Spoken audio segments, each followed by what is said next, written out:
CM அவர்களும் வந்து பார்த்தீங்கன்னா மேரத்தான் ஓடி இருந்தாரு. Start run stop drugs, sports side ட்ரக்ஸை விடு. இதனால தமிழகத்துல போதை கலாச்சாரம் கண்ட்ரோலுக்கு வரும்னு நினைக்கிறீங்களா? இதனால போதை குற்றங்கள் கண்ட்ரோல் ஆகும் அப்படின்னு சொல்ல முடியாது.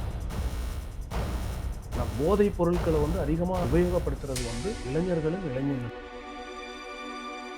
போதை அவேர்னஸ் கிரியேட் பண்றதுக்காக சிஎம் அவர்களும் வந்து பார்த்தீங்கன்னா மேரத்தான் ஓடி இருந்தாரு. ஸ்டார்ட் ரன் ஸ்டாப் ட்ரக்ஸ் அப்படின்ற அந்த ஒரு டேக்லைனாக இருக்கட்டும், ஸ்போர்ட்ஸ் சைடு ட்ரக்ஸை விடுன்றது, இதையும் வந்து பார்த்தீங்கன்னா ஒரு சில பேர் குறை சொல்கிறவங்க குறை சொல்லிட்டு தான் இருக்கிறாங்க. ஆனால் இது ஒரு நல்ல ஒரு முன்னெடுப்பு. ஏன்னா ஜென்சி கிட்ஸுக்கு வந்துட்டு இவர் நல்லா தெரியும். இவர் சொல்கிறாருன்னும் போது அது மக்கள் கிட்ட, முக்கியமாக இந்த ஜென்ரேஷன் பசங்க கிட்ட போய் சேரும். ஸோ இது வந்து ஒரு பெரிய விழிப்புணர்வாக இருக்குன்ற மாதிரியும் பேசுகிறாங்க. இதனால தமிழகத்தில் போதை கலாச்சாரம் இதெல்லாம் வந்து கண்ட்ரோலுக்கு வரும்னு நினைக்கிறீங்களா?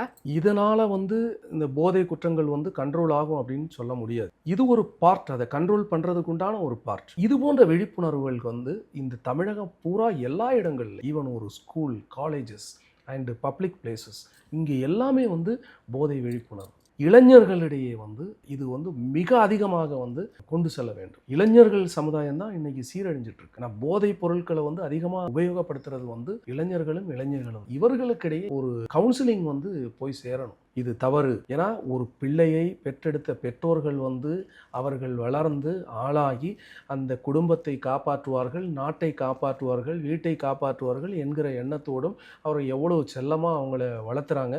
அந்த பிள்ளைகள் ரொம்ப ஈஸியாக கஞ்சாவோ ஏதோ ஒன்று சாப்பிட்டுட்டு போயிட்டு வெட்டு குத்து தகராறுன்னு செத்து போயிடுறான். ஒரு புது பைக் வாங்கி கொடுத்து அந்த பைக் போய் ஆக்சிடென்ட்ல இறந்து போயிடுறான். இந்த நிலைமைகள் எல்லாம் எப்படி வருகிறது? இந்த போதை கலாச்சாரம் இது முற்றிலும் அழிக்கப்பட வேண்டும். இந்த தமிழ்நாட்டில் ஒரு நல்ல ஒரு அழகான ஒரு வாழ்க்கை முறை ஏற்படும்.